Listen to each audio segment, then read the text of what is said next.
Drenasi është komuna prej më të goditurave nga rreshtet e dendura që ranë gjatë gjithë së martës. Një numër i madh shtëpish janë përmbytur në këtë zonë të Poklekut, përgjatë së cilës kalon lumi Drenica. Ekipet emergjente kanë arritur të evakuojnë një numër qytetarësh, por shumë të tjerë kanë mbetur të izoluar. Afrim Xheli është komandant i zjarfikësve në Drenas. Ai tregon se kërkesat e para për ndihmë i mori në orët e hershme të mëngjesit, por evakuimi u bë më vonë tek pasi u sigurua një varg nga një qytetar. Në 3 mëngjesit kanë filluar intervenime. Ka pasur telefonike në adresën tonë, që më do qytetarë në ndihmë aty ku ka paraqit rrezik për lëvizjet kamësorëve, për çakallën të automjeteve. Ju kanë përgjigj çdo thirrje që kanë pas mundësi.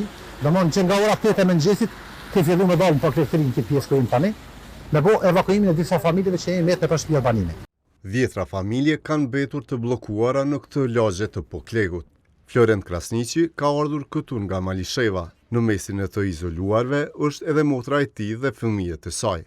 E kemi një familjar të ofër motrën e kemi, na dërgoj pamje që jam të revërshime dhe ishim diko 4 centimetra i shtatëve, edhe arëm që ta evakuojnë diko shtatë të dhëmë në ndumë. Ekipet emergjente fillimisht evakuan familjet më të rrezikuara. Kena caktuar një prioriteti ato shtëpia që kanë qenë një kaçe, i kemi bërë evakuimin e tyre. Tash kanë filluar edhe katët e dyta. Përpos Poklekut u përmbyten edhe shtëpi në disa fshatra të tjerë. Të ku po e sheni Pokleki i ri dhe Shtrëbullova janë më të rrezikuar për shkak edhe të ndërtimit në nivelin e ujit, në nivelin e lumit, po edhe për shkak të mbylljes së shumë rrjedhave atmosferike. Niveli i lartë i ujit e bëri të pakalueshme gjatë gjithë ditës rrugën Drenas-Komoran, pikërisht tek pjesa ku ndodhet trafostacioni kryesor i energjisë elektrike. Edhe energjia u ndërprej me që u përmbyt objekti i trafostacionit.